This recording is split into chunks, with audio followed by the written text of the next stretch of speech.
You're watching this Forex Preview video here at XM.com. I'm Cristina Marujas. Joining me today is Cristina Bartenido, investment analyst, and we'll be having a look at January's U.S. core PCE Inflation Index, which is coming at a time where markets are increasing their bets that the Fed's next move and interest rates will be down. All of this, of course, due to the negative impact of the coronavirus outbreak might have on global growth in the first quarter. Now, do you think Friday's release might change these rate expectations?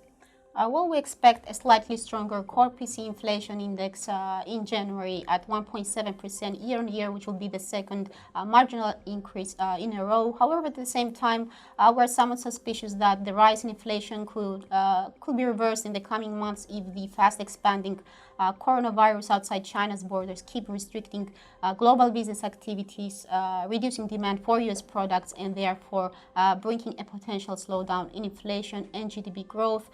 Last week, markets got a bitter taste from the preliminary market PMI survey about the virus impact. The services sector in February returned to contraction, and the manufacturing industry barely avoided a negative month. So January's data may not fully capture the negative impact from the virus, and therefore could be less informative for the Fed and the markets regarding a 25 basis points rate cut, which is currently expected to come in as soon as in June. Besides that, as the Fed has already mentioned, unless we see a sharp deterioration in U.S. data that could consequently change the central bank's outlook on the economy, policymakers may not change their views on interest rates. So does this mean that the dollar may not resume last week's impressive rally after Friday's releases? Probably the data will not be very helpful for the dollar.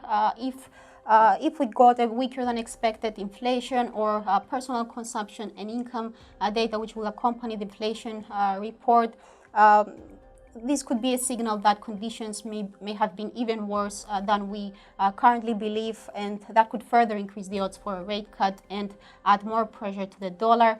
On the other hand, if the data come better than expected, the upside surprise should be big enough to reduce significantly the odds for a rate cut, and therefore allow the dollar to stage a sustainable rally towards recent peaks. But I don't think this will be the case for the dollar this week. I see. Cristina, thank you for joining me today, and thank you for watching this Forex Preview here at XM.com.